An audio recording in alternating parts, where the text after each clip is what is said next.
Hello, everyone, and thank you for joining us at the China Solidarity Committee for this Canada-China Friendship Forum on educational collaboration between China and Canada.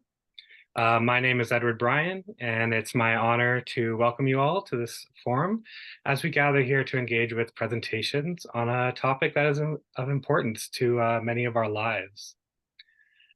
First of all, we acknowledge that we are gathered on the traditional territories of the Niitsitapi, which includes the Siksika, Piikani, and Kainai First Nations, as well as the Tsuut'ina Nation, as well as the territories of the Cree, Dean, Blackfoot, Saulteaux, and Nakota Sioux communities.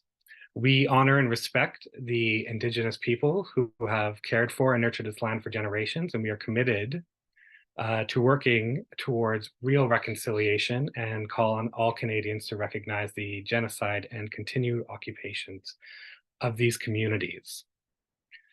Before we delve into the presentations, I would like to extend our heartfelt gratitude to several organizations whose support has made this event possible.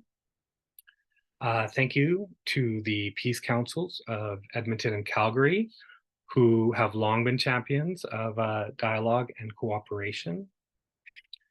I also would like to extend our appreciation to the Young Communist League of Alberta, or of Canada in Alberta, and Branch 2 of the Association of United Ukrainian Canadians. We at the China Solidarity Committee are trying to counter anti-China sentiment that is overwhelmingly being transmitted to Canadians. We understand that between our two countries, there are far more that unites us rather than divides us. Instead of accepting xenophobic narratives that ratchet up tensions and intend to divide, we believe we should have open dialogues about our perspectives. We can all see this narrative of inevitable conflict slowly expanding and a rhetoric in Canada for a new Cold War. But we align with the perspective that peaceful cooperation is the best way for both of our countries to thrive. And on this point, education is a key area where both of our countries have successfully cooperated for many of years. And the point of this forum is to highlight the successes of the past and the challenges facing us in the present. Tonight, we are honored to have with us Consul General of the People's Republic of China in Calgary, Xiao Liying, who will share insights from the Chinese perspective on cultural exchange and education collaboration. We also have Ian Watts, who has a travelogue that will provide a firsthand account of the experiences and opportunities that arose from a cultural exchange within the educational context. And we have Jeremy Abbott, who will provide an overview of the rising tensions from the West hindering collaboration between our two nations, highlighting the effect this has on students and Canadian post-secondary education. So with all that being said, let me introduce our first speaker. Xiao Liying is the Consul General of the People's Republic of China in Calgary. She has had an illustrious career in diplomacy. She's been part of diplomatic missions to Croatia, Greece, and Egypt before being stationed here. As the 7th Chinese Consul General in Calgary, her consular district includes Alberta, Saskatchewan, and the Northwest Territory. So we thank her for making time in her busy schedule to be here. And without further ado, here she is. Ladies and gentlemen, good evening. I'm very pleased to join you at the 4th Canada-China Friendship Forum, where great topics are discussed. Today, I'll touch on why and how to promote cross-cultural interactions through education collaborations. The dazzling Chinese culture rooted in its 5,000 years of history is a remarkable contribution to human civilization by the smart and hardworking Chinese people. The profound, unique, and time-honored culture not only shaped the spiritual world of its people, but also the modern China. It is a subtle yet unbreakable bond among all Chinese home and abroad. it is also the ultimate treasure box for Chinese cultural innovation. The traditional Chinese culture stood out with striking characteristics that were brought together by many essential elements. Its first quality is the uninterrupted continuation. In human history, multiple Asian civilizations used to shine, like the Egyptian civilization, the Greek and Roman civilization, the Babylonian civilizations, the Indian one, the Persian and the Chinese civilization. Only Chinese civilization has stood the test of time and continued uninterrupted to this day. This is unique in the history of world civilization. And the second attribute to the Chinese civilization is exceptional innovativeness. The enterprising spirit of the Chinese people prompted them to safeguard the right rather than the old and honor the past instead of reverting to the past. This made the Chinese a fearless nation in the face of challenges and anything unprecedented. The third trait of the Chinese civilization is the fundamental sense of oneness. The distinguished culture of the ethnic groups of China always play a melody in unison and stay the way no matter what.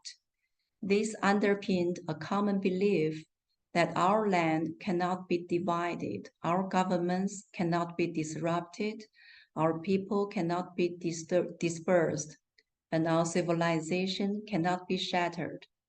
Most importantly, the unity of the country is always the core of China's primary interests, and a strong and unified nation matters for all ethnic groups on this land. And the fourth property of the Chinese civilization is extraordinary inclusiveness. Since ancient times, Chinese civilization has been tolerating and embracing foreign cultures. Its openness was decisive in its lasting vitality during the exchanges and mutual learning with other civilizations. The fifth feature of the Chinese civilization is the eternal pursuit of peace. China has always been a builder of world peace, a contributor to global development, and a defender of the international order. China prefers exchanges and mutual understanding among civilizations over cultural hegemony. China does not force its own values and political system on others. China adheres to collaboration rather than confrontation. China is never interested in partnering with a few like-minded and targeting those who disagree with us. So, ladies and gentlemen, as the widely known Chinese saying goes, a single flower doesn't make spring, while 100 of blooming flowers bring spring to the garden. All cultures, whether Chinese or foreign, are the fruit of human civilization. Human beings are only diverse in skin color and language. Colorful and vibrant civilizations vary from country to country, and there is no such thing as superiority or inferiority. At a time when the future of all countries is closely related, the spirits of tolerance, coexistence, exchanges, and mutual understanding among different civilizations are exclusively precious. They are crucial in advancing humanity's modernization process and flourishing of the world's garden of civilizations. This March, Chinese President Xi Jinping proposed the Global Civilization Initiative at the Communist Party of China's in dialogue with World Political Parties high-level meeting in Beijing. He emphasized that we should jointly advocate the respect for the diversity of civilizations, uphold the principles of equality, mutual learning, dialogue, and inclusiveness among civilizations. The initiative calls for cultural exchanges instead of estrangement, mutual learning instead of confrontation, and coexistence instead of superiority. It also encourages robust international people-to-people exchanges and cooperation, the building of a global network for inter-civilization dialogue and cooperation, the enrichment of the contents of exchanges and expansion of avenues of cooperation to promote mutual understanding and friendship among peoples of all countries, and the joint advancement of human civilizations. And ladies and gentlemen, culture is the soul of a nation, and education is the cornerstone of a country as well as the source of its prosperity. Cultural and educational collaboration is an important form of international people-to-people exchanges. It helps to enhance mutual understanding and friendship among different peoples and better interactions and integration of diversified cultures. Recently, a great international communist fighter, Canadian educator, and anthropologist, and an old friend of Chinese people, Isabel Crook, passed away in Beijing. Experiencing and witnessing the historical shift of the Chinese Revolution from hardship to victory, she was a pioneer of foreign language education in China. With her husband, she participated in the founding of the Beijing Foreign Studies University, a cradle for talents specialized in foreign languages. Thanks to her outstanding contributions to China's education and friendly exchanges with foreign countries, she was awarded the Order of Friendship, China's highest order for foreigners, which only 9 people have ever received globally. She'll always live in the heart of the Chinese people. We need and will see more friendship ambassadors like Mrs. Crook in our friendly bilateral exchanges in various fields. In the last few years, exchanges of cultural groups between China and Canada was held back by the COVID. Unfortunately, the large Chinese community and its members in Canada built a strong presence and showcased the rich and colorful Chinese culture to the Canadian people through active involvement in local multicultural activities. They have helped cultural exchanges between China and Canada greatly. This year, I was invited to their events like the Bamboo and Maple Festival, East Meets West Concert, Calgary Stampede and Asian Flair, and the Calgary Dragon Boat Race. These events were not only a window to showcase the amazing culture of China and other Asian countries, but also a bridge for integration and mutual understanding of Eastern and Western cultures. Education is of critical importance to the future of a country. It has always been on the top of the checklist for China. China has been striving to build a high-quality education system which leads to the making of a strong country. Our persisting high-level opening up to the outside world has vitalized our exchanges and cooperation with other countries in education and other areas. This year marks the 50th anniversary of the establishment of the Canada-China Scholars Exchange Program. The program has sent 1,100 Chinese and Canadian students and scholars to each other's countries for study or research.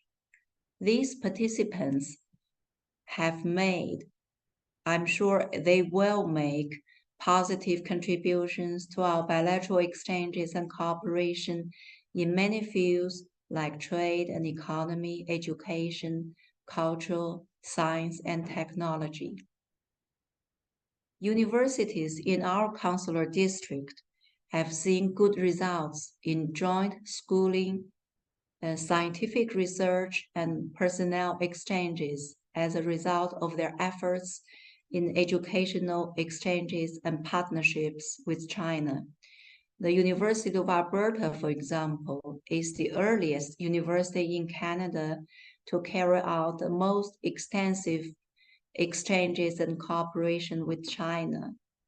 At present, over 4,000 Chinese students are studying at the University of Alberta. More than 130 collaborative projects are underway. In 2005, the university established a dedicated China Institute to promote and support teaching and research on issues surrounding China and bilateral relations. International students from mainland China and Hong Kong amounted to nearly 170,000, or 26% of the international students' population in Canada in 2019, based on data of Immigration, Refugee, and Citizenship Canada. Proportionally, this translates to Chinese students spending about $5.7 billion in Canada in 2019, supporting over 57,000 jobs. In other words, education service were Canada's largest export to China in 2019. Canada has high-quality educational resources, and there is a bright future for exchanges and cooperation in these fields, I believe. And ladies and gentlemen, civilizations are increasingly colorful because of exchanges and are continuously enriched through mutual learning. The famous French writer Victor Hugo once said, "There is one spectacle grander than the sea, that is the sky. There is one spectacle grander than the sky, that is the interior of the soul." In dealing with civilizations, we need a broader mind than the sky. Culture is like water. It is quiet yet influential. We should promote mutual respect and coexistence in harmony among different cultures, so exchanges and mutual understanding can pave the way for enhanced friendship among peoples, for the progress of humanity as a race, and eventually world peace. As always, China is ready to work with the international community, including Canada, for a better world where cultural exchanges and integration, along with people-to-people contact among countries around the world, are at a broader, deeper, and more frequent level with more productive results. Thank you all.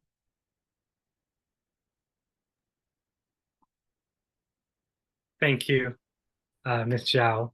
That was Ms. Zhao, the Consul General for the People's Republic of China in Calgary. We really appreciate your comments there. And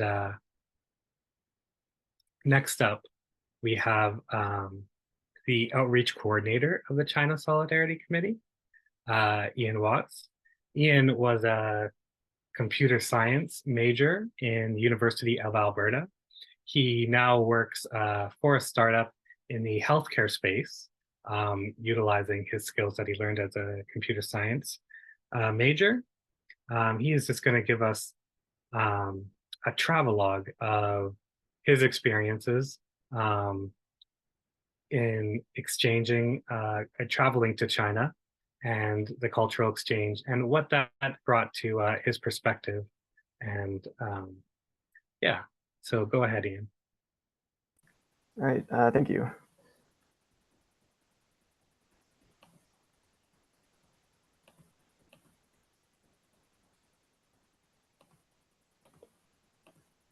All right, can you see my screen? Yeah, you're all good. All right. All right, so my name's Ian Watts, and when I was a student at the U of A, I had the opportunity to travel to China, and I'd like to be able to share that and show everyone some pictures and talk about some of the benefits and experiences I had while I was there. So to start, I'll just say a few words of my background as a student. I studied computing science at the University of Alberta. My kind of field of research and interest was in human-computer interaction, and I focused on augmented reality and eventually started working on medical applications. I have an interest in motion tracking and medical imaging, and I spent some time working as a research assistant in the Department of Surgery. And I worked in a lab that worked with surgical simulation, surgical planning, and eye tracking. And so it was a good combination of skills and combined my interests in computers and healthcare and working with people and medical devices. So just these are some examples of the different technologies I've worked with. It includes motion tracking, eye tracking, haptic or physical feedback devices, medical images. So a big variety of things. This is just a picture from my own research, and this is a project where we attached a motion tracking cameras and used a projector to show some medical images just on a mannequin, and the mannequin can be moved around, and the images will update, and so it looks kind of like a hologram or something out of Star Trek or a science fiction show where you could look inside the body to see the internal anatomy. Here's another example that I worked on using segmented medical images. So this was for a surgical plan where there was a tumor in the lungs that was needed to be removed. And this was a medical images that someone had prepared for me where they had segmented the different parts of the anatomy, and then they could use the projection to look at it from different angles and plan the surgery accordingly. In my time in the university, I had lots of opportunities for international collaborations, and I worked in different labs with a variety of students. I worked from people all across the globe, including Colombia, Finland, Uzbekistan, Brazil, Iran, and many more countries, I'm sure. And I spent a summer working for a Chinese professor, and I met, through him, I met many students that were visiting his lab from China. And then over time, I got the opportunity to travel there myself, and I even got to visit some of the people that I had worked with here in Edmonton. So kind of my personal background is I grew up in Canada. I've lived here my entire life. As a young person and student, I didn't have a car. I didn't have any money. I never traveled very far from home. The red circle on the map there is about as far as I had ever traveled in my entire life. I'd never been on an airplane before, and the largest city I'd ever visited was Calgary.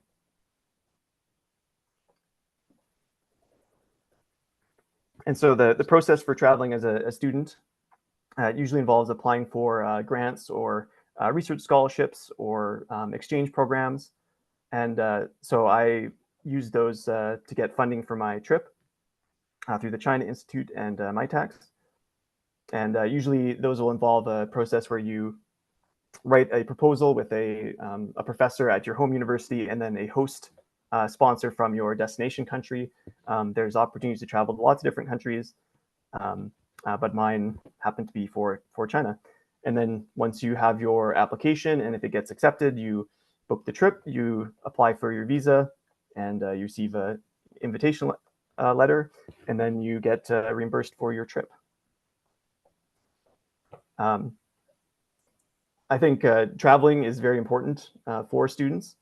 It's one of the few opportunities that some people may have in their life to get travel funded, and do something that's not just for the purposes of tourism.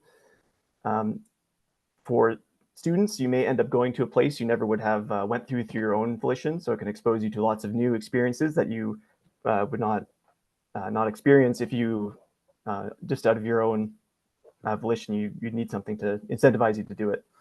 And then it's also a time in your life when you don't have other obligations that might prevent you from travel. And thanks to the various other people I met in Edmonton, I was able to make connections so that when I did travel abroad, I was able to meet up with people I actually knew, and they could host me and show me around, and I could see all the local things. How does this specifically relate to China? In Canada, many of the foreign students who come and study here are from China, and lots of Canadian students might have difficulty relating to them because there's either language barriers or differences in cultures. But I think it's really beneficial to travel because you get a shared experience that lets you overcome those things, and it really increases the number of people you can connect with. I think traveling to China it's a very different experience from being in Canada or other countries you might travel to, but I felt very safe and comfortable. So I encourage people to try that. And there's also so many things to do and see in China that are extremely accessible, which I can show you through this presentation. And also everyone who hosted me was extremely enthusiastic and happy to host me and provide for me while I was there. And so here are some more details of my trip. I traveled to China twice. I went once in the summer of 2016 to the cities of Yiwu, Hangzhou, Shanghai, and Beijing. So Yiwu is a city that's smaller for China. It's about over a million people. So it's maybe comparable to Edmonton. Hangzhou is one of the new first-tier cities in China. So it's quite large. And then, of course, Shanghai and Beijing are two of the largest cities in the world. And then my second trip, I spent the entire time in Beijing, and that was in 2019. And here's just a map of where those places are.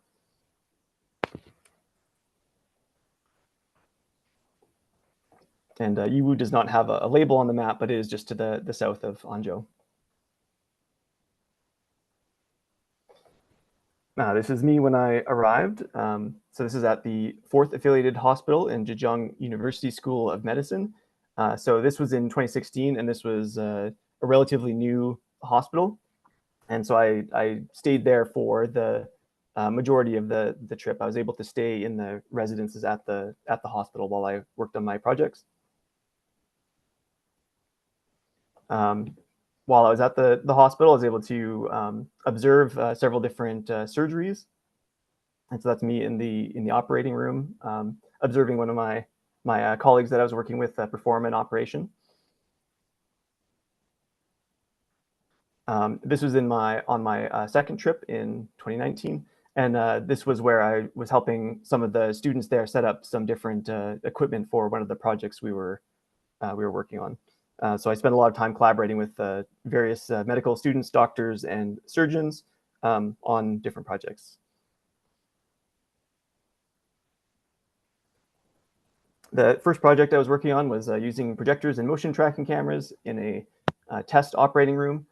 They had space in one of the operating rooms that was not being used, and so I was able to bring all my different equipment and devices and set it up in a situation that is like a fully functional operating room, and try my different experiments there, and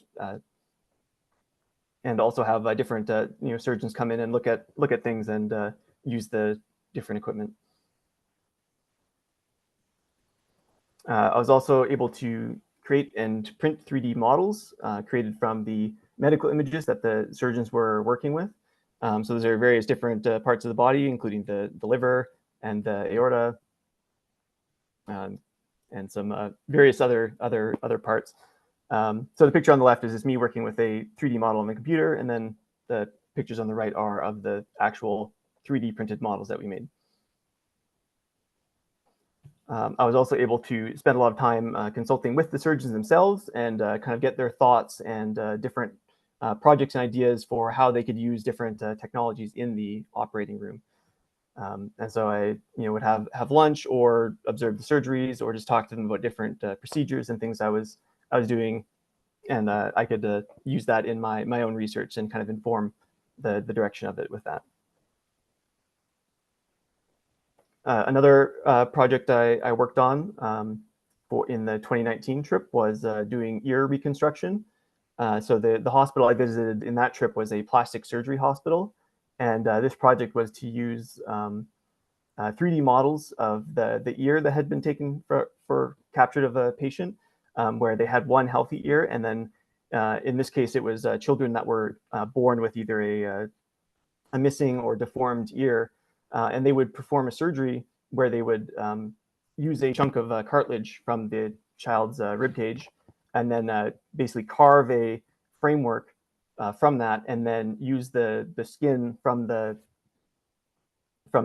ear, and then make kind of a fake or model ear for them. And they always did it at a certain age, because that is about when the ears got to about the size they would be when you're an adult.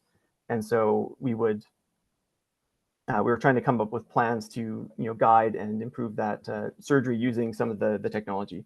And so I actually got a chance to meet and talk to some of the patients, and then work with the surgeons that were actually performing the operations. So some of the academic benefits that I think people can obtain from trips like this. When you travel to another country, you get the opportunity to work on problems that may have different dynamics or things that you're not familiar with, and you might not have to work on when you're doing research in your home country. So China has a different medical system with its own dynamics and qualities, and I think there's a lot for Canadians to learn when they work in a system that's different than their own. China's healthcare system is expanding rapidly to provide healthcare to more people, and so there's lots to be learned there for providing healthcare in places that might have less developed healthcare systems. What we can learn and apply in those countries or places, or even in locally in Canada, and also learn from their public health initiatives and how they're different from our own. Being exposed to these things really improve your quality of your research and your own just knowledge of your field. And there's also lots of opportunities for people researching in Canada, because China has a much larger population than Canada. It will also have a larger number of people that might have rare medical conditions. So there are conditions where there might be very few patients in all of Canada. So if you research that condition, you might not have a lot of time to work with the patients. But in a country like China with so many more people, they might have enough people with those conditions to have them in one place, or organize more research opportunities with them, just due to the number of people.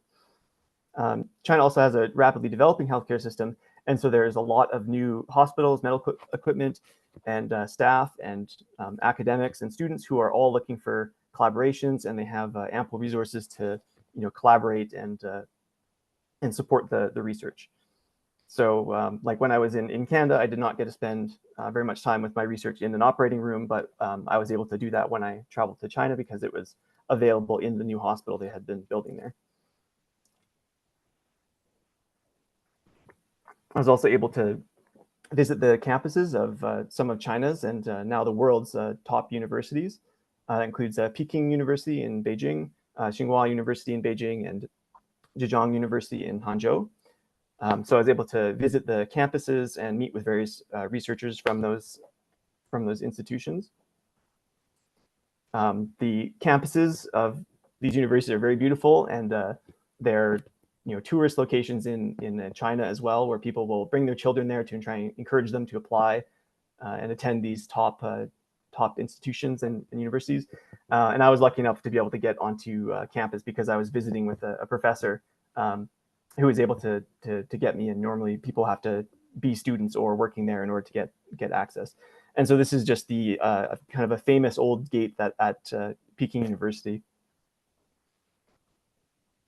These are some pictures of the campus from Tsinghua University. Just kind of a notable artifacts or gates they have on campus, and then just a neat sculpture they had in front of their computer science building. When I was in Zhejiang University, I was able to visit a lab that specialized in 3D printing. One of the things they showed me was their own homemade design for a 3D printer. And they did lots of different experiments with various materials and things to print and how that worked. And they were able to show me the laboratory and all their research. And then on the right, you can see they have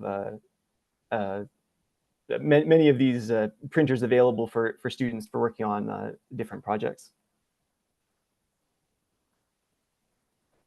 This is one of the other labs I visited where they also worked on 3D printing, but it was a project where the professor he was born with a nose that had an odd shape, and he was never able to find glasses that fit him very well. And so he made a research project to scan in people's faces and 3D print glasses, and then be able to preview them on your own face and choose the design, and then print them so that they fit your face perfectly and are more comfortable. I was also able to partake in lots of different cultural experiences when I was in China. I spent, an even amount of time doing my research work as well as doing more tourist and personal activities. So I was in Hangzhou. I was able to visit an ancient Buddhist temple, and I got a personal tour by one of my hosts who had very deep knowledge of the history of China and the different parts of this temple. So he's able to read some of the older characters written on the post there, and then show me around and give me context for all the different things I was seeing. So the rocks there's statues carved into the rocks that have been made over the many hundreds, if not thousands of years of people living in the area. I was also able to visit the Great Wall of China, which is one of the main attractions near Beijing. This is an area that's been restored for tourists visiting. There's other sections of the wall that aren't as well maintained. This one is one of the more popular areas. So I was able to visit there with a friend of mine, and you can see just how steep and how much of a hike it is to go along. It's a pretty amazing thing to see in person, and everyone there was very excited to show me. In Beijing, I was also able to visit the Forbidden City. So this is where the emperor used to live in China. So it's very large. It's very, very popular. They only allow a certain number of people in every day just because of how many people visit to see it. I got to see the throne room and various different ancient buildings. There's a very large moat around it. And then inside some of the buildings, they have separate museums with different collections. So the one on the left is just a very ancient broadsword, and I took a picture of it because I think it might be the oldest artifact I had seen in person, because it's over 3,000 years old. And then on the right, it's a collection of pottery from different areas in China, and there's they had a map and different dates attached to each one, so you can kind of track the spread and how people used pottery in ancient times there. I was also able to visit the Temple of Heaven, which is one of the UNESCO heritage sites that they have in Beijing. And those are two of the students that I was working with. I was also able to watch the performances of some people playing traditional Chinese music. So they were using various traditional Chinese instruments, including one that was they would hit the strings with the mallets, which I don't think I had ever seen before, and then the stringed instrument where the bow would actually go between the two strings, which was interesting. And they gave me a brief lesson to try and learn how to play it. It was a very difficult, but it was a fun experience to try.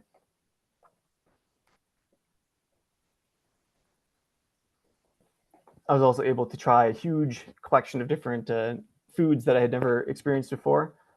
So whether that's different soups, Peking duck, seafood, food from the various ethnic minorities in China.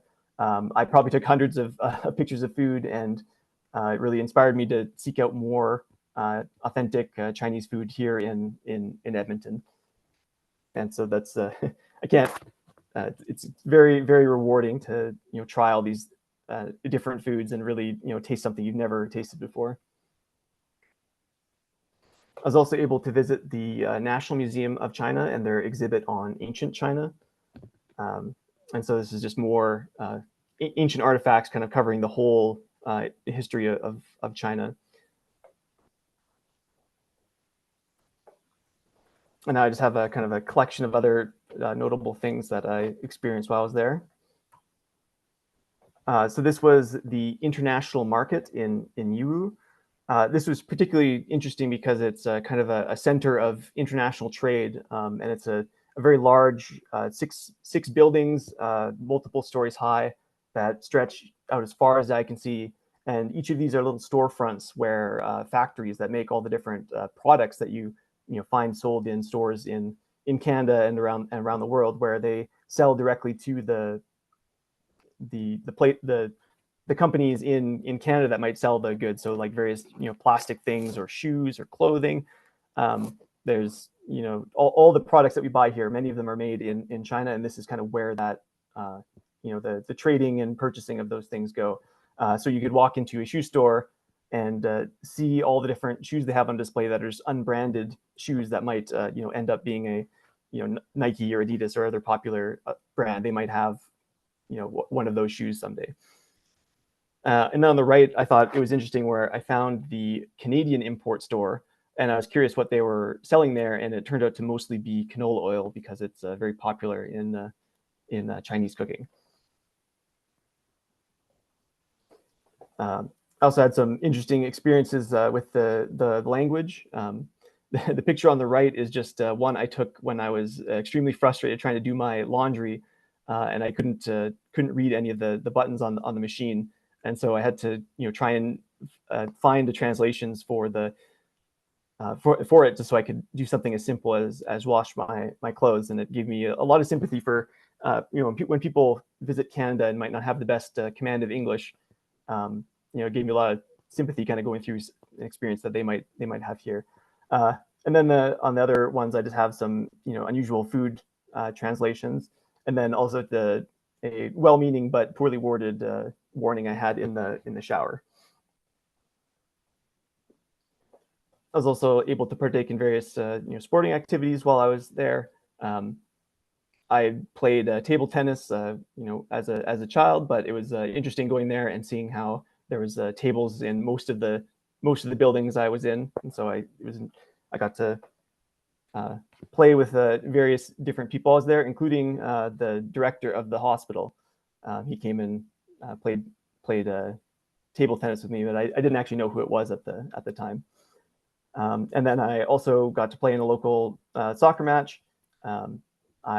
It was, I think, 38 degrees with high humidity that day, so I was I was on the verge of passing out after playing.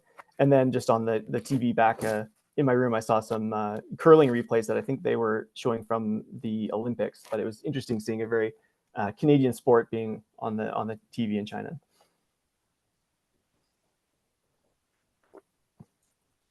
As I mentioned earlier, the largest city I'd been in up to that point had been Calgary, and so it was a real experience for me to go and see a real true metropolis in Shanghai. And so that's a picture of kind of the downtown district, and the building on the right there. The right there is the Shanghai Tower, and at the time I visited, it was the second tallest building in the world, and so I was able to go up and stand in the observation deck and kind of just watch the sunset, and then take some pictures of the city, and that was a very cool experience that I wouldn't really get anywhere else. So now, in total, my experience kind of coming back to Canada, reflecting on it, and just seeing how it was different from my time spent at home, and how things changed. These things kind of affected how I view China, how I view Canada, and the rest of the world. One of the things for me was just the ease of transportation when I was there. Just the number of people that were able to commute on bicycle. It's probably even a cliche now to say like riding the trains, but it was a big experience for me to be able to go and rather affordably and comfortably just travel to a different city. In Canada, I spent a lot of time on the Greyhound bus, or driving on the QE2 between Edmonton and visiting my parents in Lethbridge. And so just seeing another country and how they handle transportation, it was a big, very, very important experience for me. It really also informed my views on China, just in terms of how rapidly China is changing. So between my two trips, one in 2016, 2019, I was able to see some of the same things 3 years later, and it shocked me just how much, even of the small slice of China that I saw, how many things had changed in that time. So new things had been built, and new things were available. So these are just some pictures of some of the construction, because there's just things are being built everywhere all the time. So these were both in 2016. This was in Yiwu, and you can see that they are building like 1, 2, 3, 4, 5, 6, 7, 8, 9 different buildings all at once. Those are all completed now. And this was also in Yiwu. So in 2016, when I was leaving, I snapped a picture of this giant excavation, not really knowing what it was, and now it is the Yiwu rail station. So that's something that's changed since I've been there. Even a city like Yiwu is having these very large developments happen over just a few years. Another place I saw some really rapid change was in Beijing. The picture on the left I took in 2016 from another building, just kind of overlooking the central business district, and just seeing all of the buildings that were under construction. The building on the right of the daytime picture, that one is then completed in my next picture from 2019, and so that is now the tallest building in Beijing. And even since I took that picture, there's been a lot of changes in China, where they're now more restrictive for building very tall buildings because of their environmental and environmental and energy inefficiency. So that even since I was there, there's been some changes in how they're building their own cities. That's completely new. Another kind of personal thing that I saw change was just some of the environmental changes. So one of the very notable things that has happened was the improvement in air quality that's taken place in Beijing. So the picture on the left was when I was visiting the Forbidden City, and when I was there, the air was quite polluted, and after being out for a whole day, and it made me feel kind of ill. But when I visited again in 2019 in Beijing, the entire time I was there, the skies were clear. There was no smell, and I kind of did some reading, because it interested me in how they were able to make that improvement.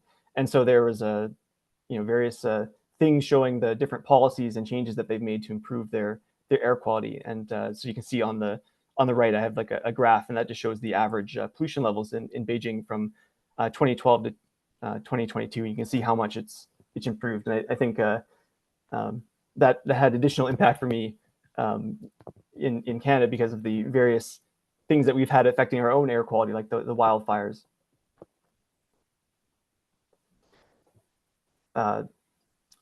Also, after returning back from China, it really changed my perspective on the Canadian media and how it addresses Canada.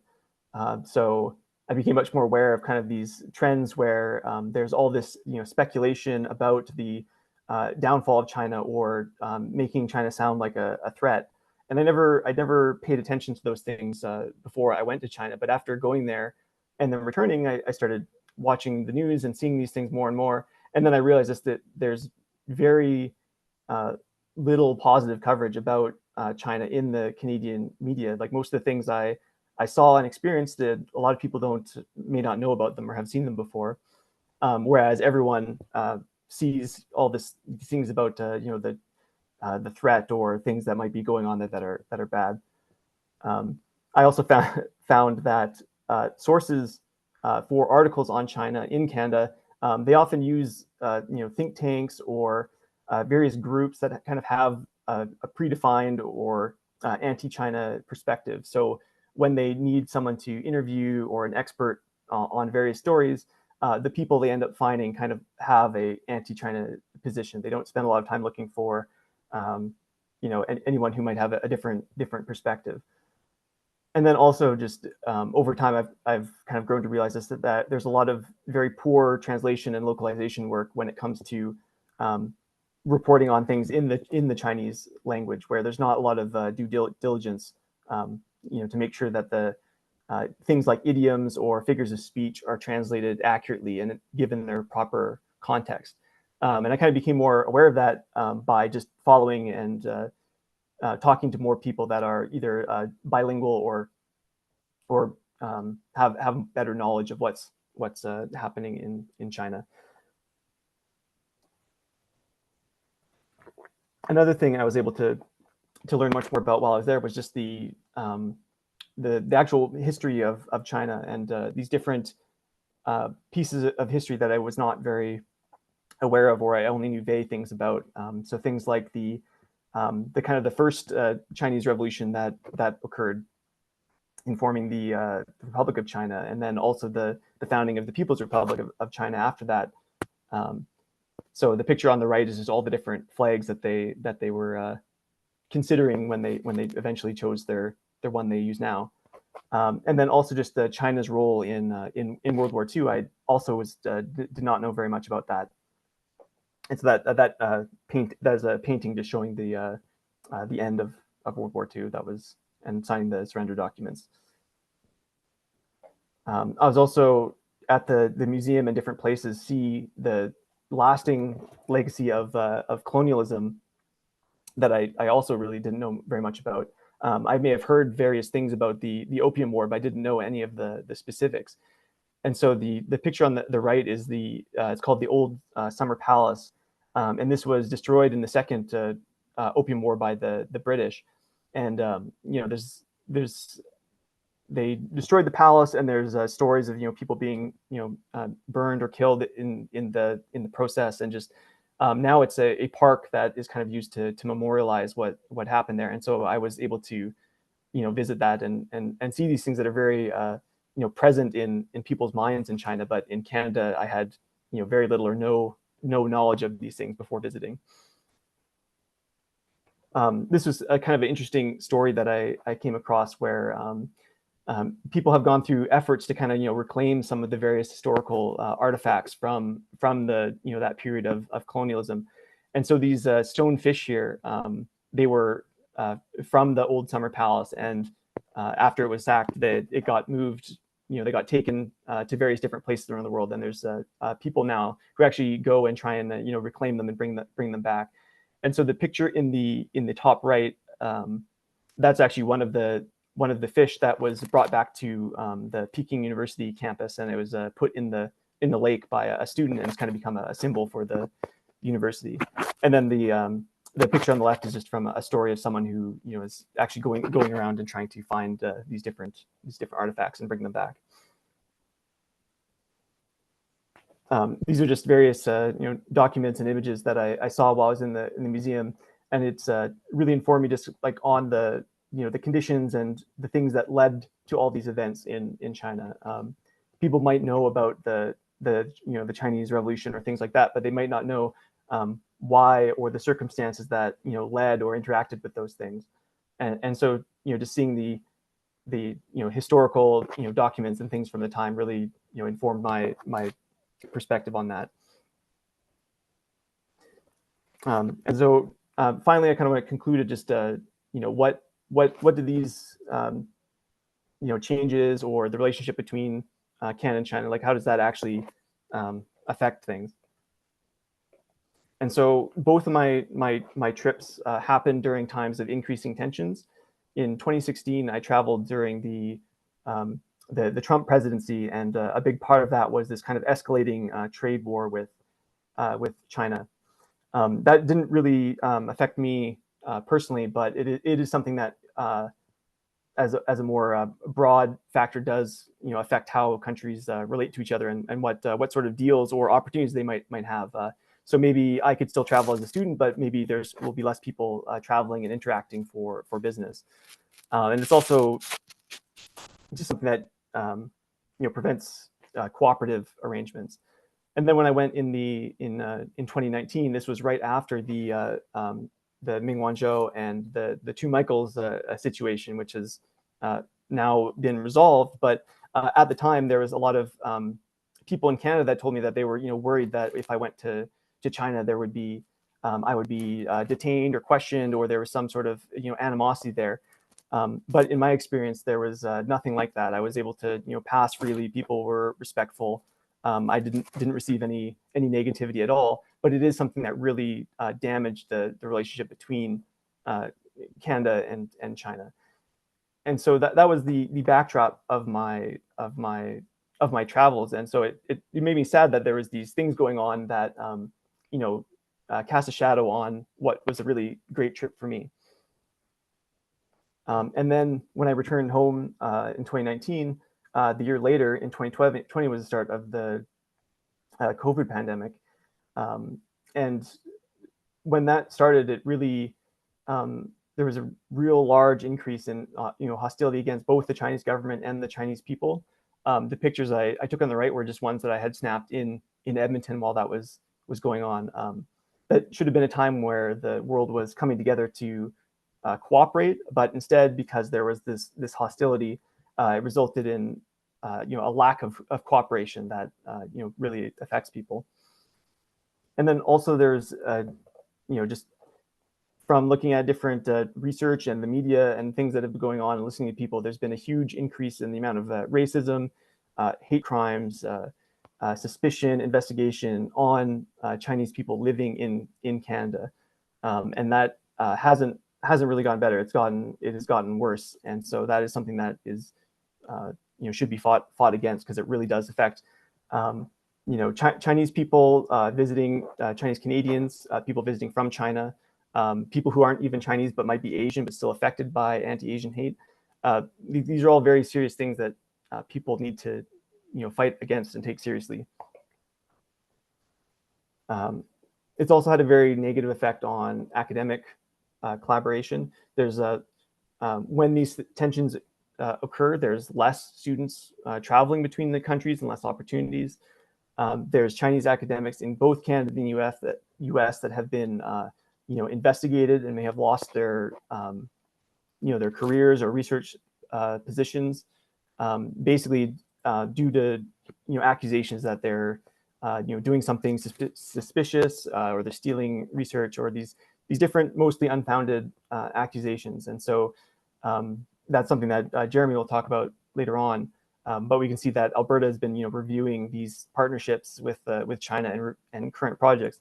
And these are things that affected the students and researchers that I personally worked with. And so to see that these people who are very careful and good researchers might have their projects taken away from them or be limited in their opportunities. That's something that really, was very disappointing to see happening. And I think my main purpose of all this is that I think Canada and China should be working together, because there's so many things right now that we could be improving relations and working together on. The fight against climate change is one of the most important things for everyone on the entire planet. And I think Canada and China both have a lot of places to work together on that for projects like ecology, clean energy, all these different things. Those are things that we should be working together on. We can also use various technology and infrastructure to improve our lives in both countries. There's so many things that can be done for international cooperation, improving peace and progress between nations instead of making it worse. There's so many opportunities for tourism, so that people can have these same experiences that I had, and see all these wonderful things that both countries have to offer. There's the educational collaboration and just so many more things that would benefit everyone if we were able to improve our relations. And my kind of ending thought is just the opportunity that I had is something that maybe wouldn't be available to students in the future if the relationship between the countries doesn't improve. I think the things I experienced were very valuable, and I want other people to be able to experience them too, and have that same experience and have their perspective change when it comes to a country like China, which is something they may not know very much about. And so also just seeing all the the wonderful hosts and people that I was able to work with and see when I was there. Most of them worked in in medicine and healthcare, and I think they're very caring and hardworking people. And when things like COVID or things cause people to speculate or engage in conspiracy theory or anything like that about people in China, I want people to realize that there's other people on the other end of that really do care. And I think it's I wouldn't want them to have people make these harmful assumptions about them when they're wonderful people that I hope everyone would be welcomed by and be able to see what they have to offer. All right, so that's the end of my presentation. Thank you for listening, and I hope that maybe inspires some people to learn more or visit China themselves. Thank you. Thank you, Ian. That was actually really great. Next up, we have Jeremy Abbott. He is on the central executive and central organizer for the Young Communist League of Canada in Alberta. And he's also a board member of the Association of United Ukrainian Canadians. And yeah, take it away, Jeremy. Thank you, Edward. And good evening, and thank you to the work of the China Solidarity Committee, the Edmonton Peace Council, the Calgary Peace Council, in your work in coordinating this event. And thank you to the Consul General of China in Calgary, Zhao Jing, for your collaboration with us in the goal of working for peace between Canada and China. The learning opportunities that come through international study opportunities leave a lifelong impact on those who participate in them. As Ian has shown, he was greatly impacted by his own travel and collaboration in research, and we must see these exchanges as leaving rippling effects to areas of life that go beyond academic ventures, building bonds of friendship and understanding between countries. International research partnerships are a crucial part of how science advances, how technology adapts, and how industries shift to the different production needs that our countries demand. In times of peace, scientific discovery thrives because scientific research requires cooperation for it to advance. In times of conflict, research is hindered, which is a problem for not only the research and those who conduct it. Conflict and war holds back the potential of what science can offer the world. Intellectual property rights and how information is considered within the realm of national security interest is at the center of problems that are facing the scientific community today. In today's discussion, I will be focusing on research partnerships between Chinese and provincial Albertan universities in Canada. From its optimistic developments leading into 2016, 2017, in renewable energy projects, to the pressures being pushed on institutions from political forces outside of and within Canadian research bodies and governments. I will not be providing a comprehensive overview of all research partnerships, but give some general observations about the current climate of how research collaboration is going now and how they got to where they are. I will also not provide a thorough overview of security and intelligence agencies in North America, but rather discuss in the case of Canada-Alberta universities how intelligence bodies are informing decisions made by the United Conservative government from 2016 until present day.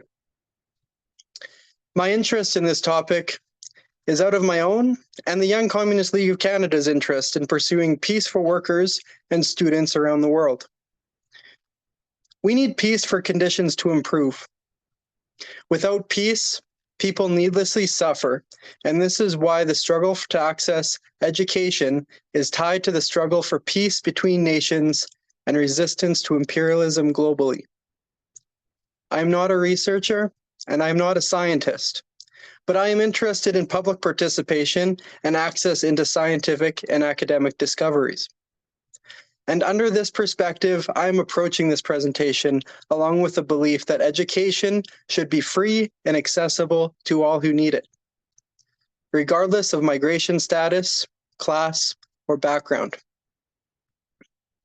Research is fundamental to advancements made for working people around the world.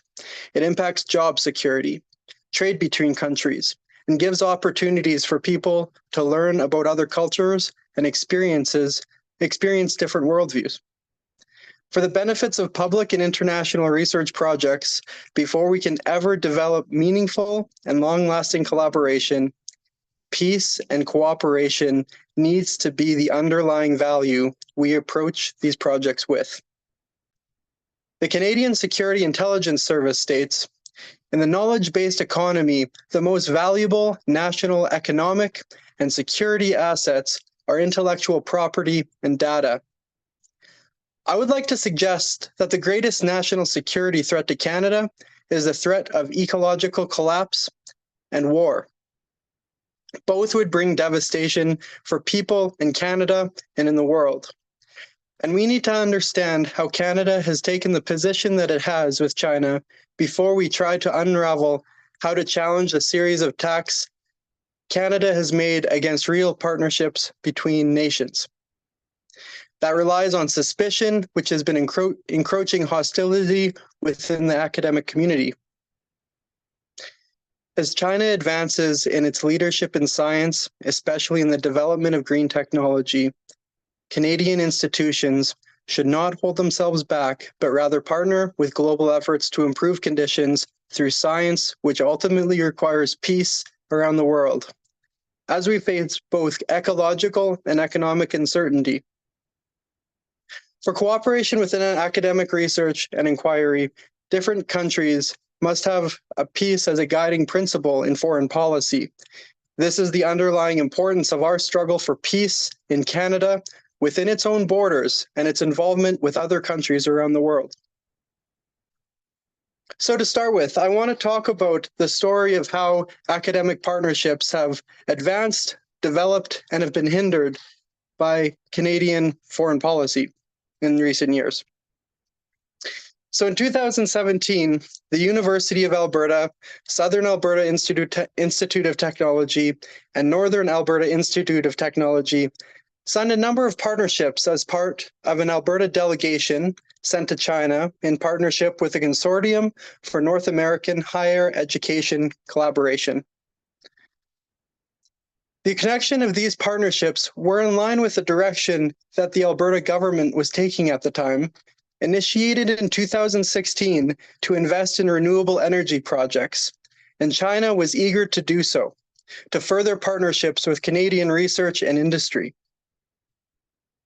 University of Alberta signed an agreement with China's Tsinghua University to create the Joint Research Center for Future Energy and Environment, a center in which researchers collaborated on a range of problems related to climate change and renewable energy.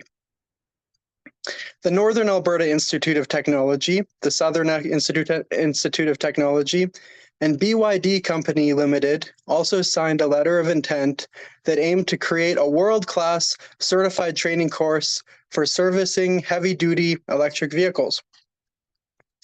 Training at NAIT and SAIT campuses became possible soon after on servicing these heavy-duty electric vehicles through either remote delivery or on-site training. This initiative was in line with the trends of increased production and research advancements that China had achieved through its own research and collaboration with other countries. In 2017, the city of St. Albert, just north of Edmonton, purchased the first fleet of Chinese electric buses in Alberta in its efforts to achieve climate targets. That same year, the Alberta government aimed its intent in reaching the Chinese market by signing a framework agreement with BYD to promote the facilitation of collaborative research and development and commercialized activities. Every year, China has raised the benchmark on what is possible in the production of electric vehicles, and new practices that have created leaps in innovation on renewable energy projects. Alberta institutions at this time in 2017 eagerly wanted to take part in this initiative. In the wake of growing hostility directed from the American State Department and Canada's alignment with the United States on viewing China as a competitor and a security threat, the government of Alberta released a statement in 2021 through the Ministry of Advanced Education, Dimitrios Nikolaides, who stated, "I am deeply concerned about the potential theft of Canadian intellectual property and further concerned that research partnerships with the People's Republic of China may be used by Chinese military and intelligence agencies." The year prior, the Commons Committee on Canada-China Relations heard allegations that China was working with academics to gain access to technology, including the claim that some of the core technology behind the country's surveillance network was developed in Canadian universities. These claims, of course, were directly tied to initiatives by the American State Department through the China Report from 2018, I'll talk about this later, which directly impacts Canadian security protocol, especially when it comes to research partnerships. The guidelines for research approvals in Canada undergo an application and evaluation through the National Security Guidelines for Research Partnerships. This body receives all applications from institutions and researchers who are trying to conduct research with international partnerships in cooperation with various different government and academic groups.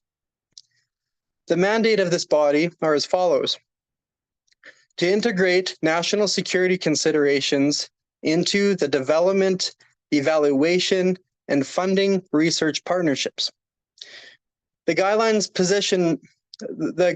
position researchers, research groups, and government funders to undertake consistent, risk-targeted due diligence of potential risk to research security. The risk assessment application is very thorough, and in some areas where cases where researchers are asked to identify can include whether they research valuable minerals, if sensitive government data would be used, whether the project is connected to information sharing about telecommunication networks, waterways, manufacturing, healthcare, food production, and outlines if breaches in data would be likely from the respective sources.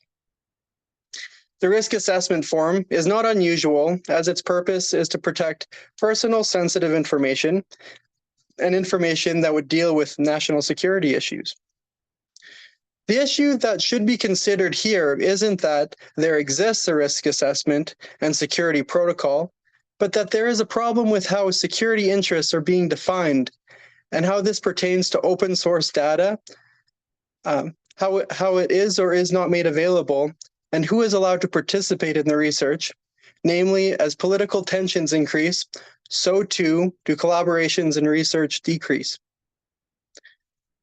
When it comes to collaboration with China, the 2021 announcement meant an immediate standstill of all new research partnerships for Albertan universities and polytechnic colleges, and a review of long-standing partnerships with Chinese institutions and a raised level of scrutiny against Chinese students and researchers studying and working in Alberta. The research into renewable energy technology and practices with China were reviewed and given no space to advance beyond its early initiatives to train workers to operate and maintain electric heavy-duty equipment. These projects could have helped Alberta take leaps forward with a transition to low carbon and renewable energy sources that it desperately needs to do. The body of that term, so the next part here I want to talk about is CSIS itself and how it is operated with research approval bodies here. So the body that determines what is national security interest for Canada is the Canadian Security Intelligence Service, otherwise known as CSIS. It's part of the Board for Guidelines for Research Approvals, as they are involved in overseeing how information is collected and used by Canadian institutions. So far, while there may be silent discontinuation of research partnerships with China happening in mostly the polytechnic sectors in Alberta and other provinces in Canada, employment opportunities becoming more difficult to obtain in gathering research or teaching from Chinese teachers, and stricter applications for Chinese students to obtain study permits, there have been more targeted enforcement of CSIS's reach into Canadian Parliament that has reached the public's attention. People on the call may be aware of in 2021, Michelle Tessier, Deputy Director of Operations at CSIS, advised members of Parliament that China was interfering with Canadian elections and elected officials. The pressure was mounting in years since 2021 within Canadian government, and an investigation and probes went into the involvement of those who were negotiating the Meng Wanzhou case and the two Michaels in China, this ended up resulting in a member of Parliament, Han Dong, who was in the Liberal caucus, to be booted out of the Liberal caucus in early 2023. During that time, there was a delay in the RCMP, Elections Canada, and Parliament to be giving a report to Han Dong on why he was ejected from caucus. He simply had ties to, he was born in China. He was involved in negotiation of the Michaels release. And later on in 2023, former special reporter on foreign interference, David Johnston, invested the claim and concluded in a report that was released later in May that the allegation was indeed false. So how does this tie to academia? Well, the implication of these statements about alleging Chinese interference impacts research partnerships in Canada as well. CSIS outlines foreign interference as a primary security threat from outside governments and militaries. CSIS's interest in focusing on academic institutions are shown in statements such as this. Today's spies are as likely to wear lab coats as they are to wear trench coats. Information sharing is an important point of interest in the Canadian Security Intelligence Service.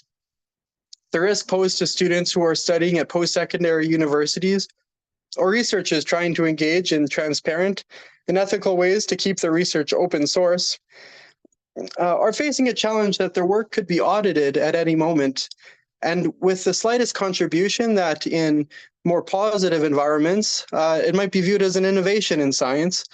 In today's hostile climate that has been building, it could be viewed as a national security threat.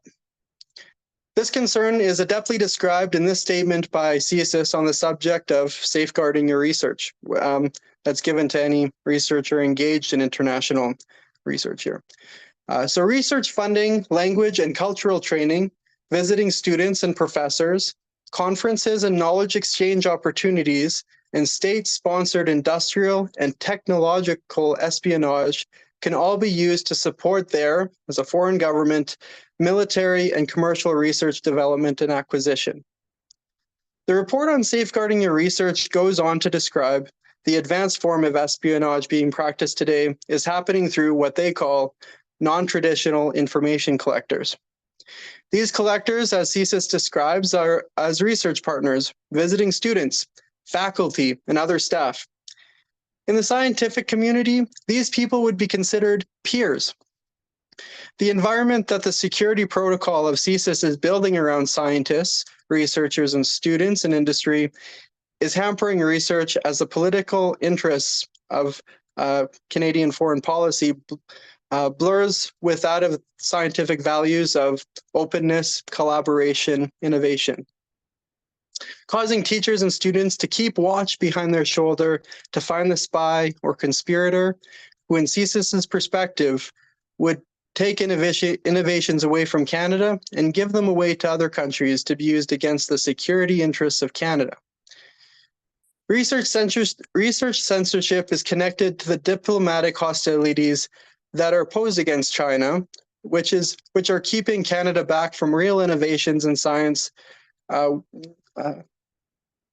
which could be improved by closer partnerships with leaders in the scientific community, not only with China, but across the world. The reason for their hostility is not from a scientific position either. It's entirely political and connected with the United States posturing towards a Cold War with China, and Canada is following suit. These political impediments hamper real collaboration of real research initiatives between countries. The best way to improve the deterioration in scientific cooperation is to change the course of how Canada is dealing with developing nations and with China. Pull away from the American foreign policy and focus on ways to move away from war, building bridges of peace. These conditions would create the bedrock for real advancements in science to take root and allow us to address the critical issues of climate change and renewable energy production for the betterment of humanity. So the next part here is, how does CSIS determine its own security apparatus? Is it determined within Canada itself, or is it determined from outside sources? I'd like to say that there is some influence from American foreign policy on how they're advising the Canadian Security Intelligence Services to act. So the issues seen today in damaged ties between Chinese and Albertan institutions have not always been so difficult to maintain. These problems are relatively recent and have developed as global politics have shaped it. American influence into Canadian foreign policy is an ongoing problem. I would like to focus on two different policies introduced in two different American administrations that have shaped Canadian security framework when engaging with China in regards to industrial and academic partnerships. The Pivot to Asia initiative under Obama's administration in 2009 and the China initiative put forward under the Trump administration in 2018. So in 2009, Hillary Clinton famously coined the policy Pivot to Asia, an approach that America took to the Asia-Pacific region in efforts to export United States firms and industry into the Asian market. The positioning of American companies taking root on Asian soil was not new. However, the Chinese markets were emerging as not only producers, but consumers of goods and services.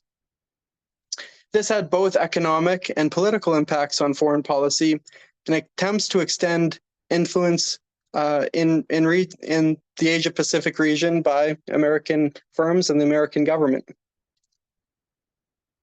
Military bases were installed en masse surrounding China.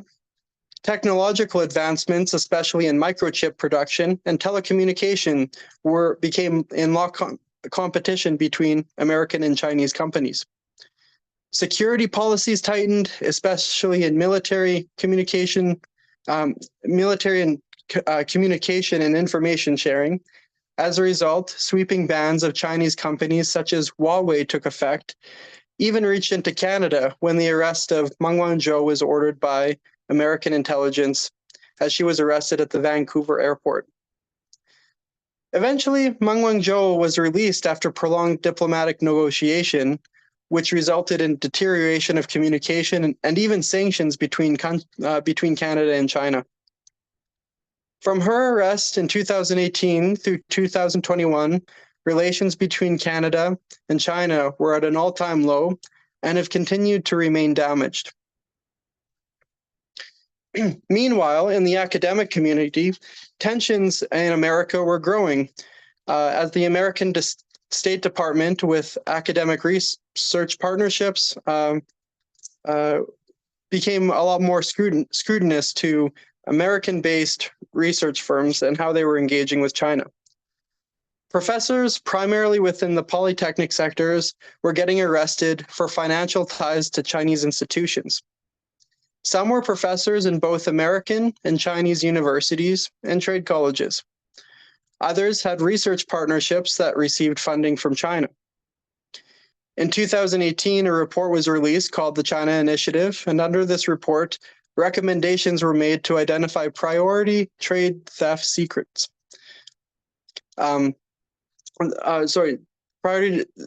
Priority trade secret theft cases. That's what I meant to say. So the initiative went as follows. These were the recommendations Attorney General in this report gave. So first and foremost, develop an enforcement strategy concerning non-traditional information collectors, like we see in CSIS's report. Roll out education campaigns in colleges and universities about Chinese influence efforts on campus. Apply various laws such as the Foreign Agents Registration Act, the Foreign Investment Modernization Act, Foreign Corrupt Practices Act to prosecute researchers who were not transparent enough where their findings were coming from as agents in seeking to advance China's political agenda.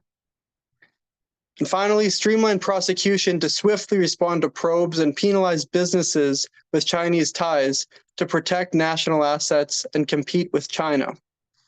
So America was in an all-out confrontation with China, both on the level of reviewing things domestically and competing with China internationally. As these policies took root in America, dozens of academics and professors were charged with their links to China under espionage. This was a worrisome development that should be a concern for Canadian institutions, especially due to the language and policy shifts Canada and provinces in Canada are mirroring their approach to align with American foreign policy on China, influenced by reports such as the China Initiative. In 2021, the China Initiative was closed due to the racist and hostile nature of how it was targeting universities. But many of the professors charged with espionage are still facing charges and trials to this day.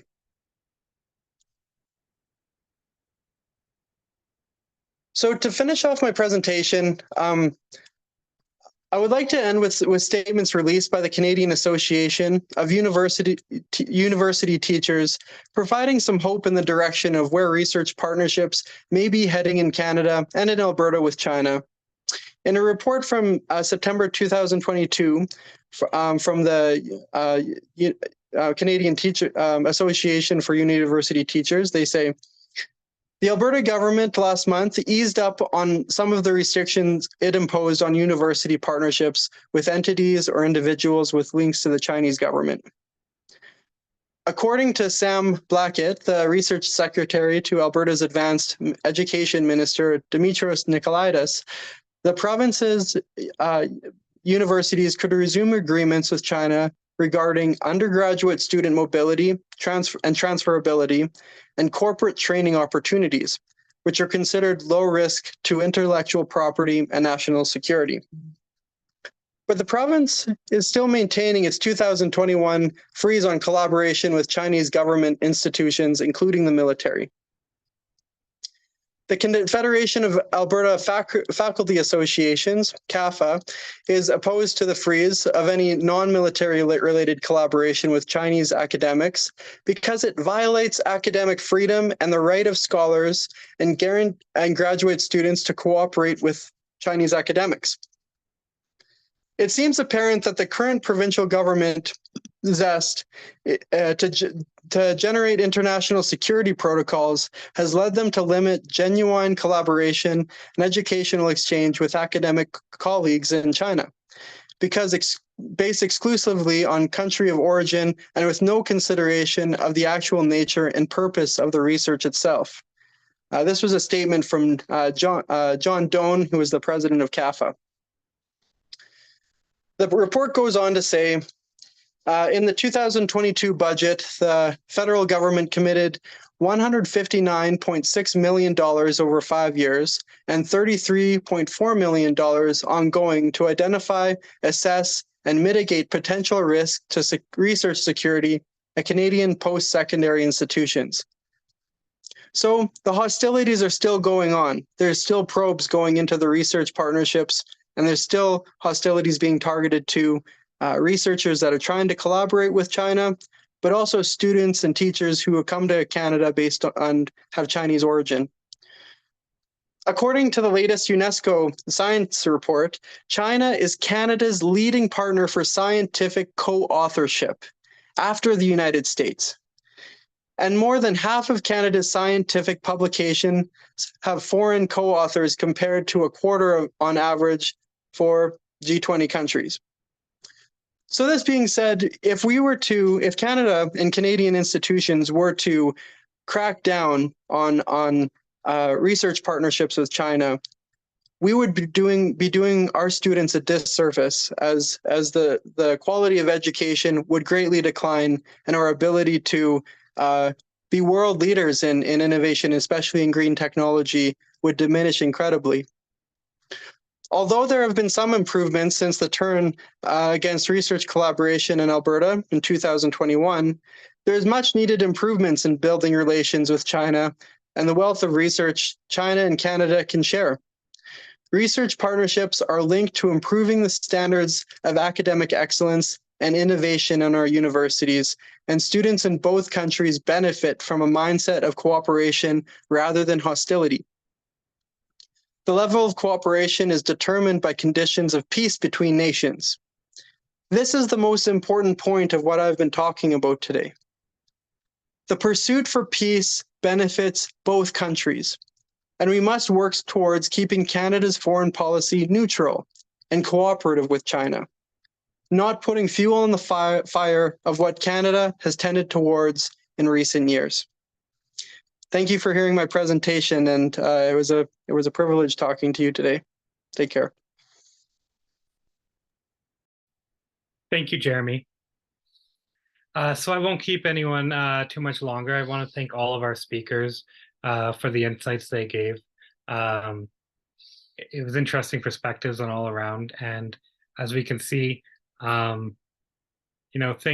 things don't seem to be looking up, and we need to come together as activists to work towards peace. I realize that the activists work for peace. It's taking on many fronts right now, and so all our different groups need to be united and kind of working together. And so I want to highlight that at the China Solidarity Committee, we have an email, chinasolidarity.ca@gmail.com, for other activists who would like to work with us or collaborate with us in any given way. And if you have any comments on this forum and ways that we can, topics that we could expand on in the future, we'd be really interested in hearing that. And with that, I thank everyone for making time for us and being a part of this. Thank you all for attending. And that's about it. Thank you. Have a wonderful evening.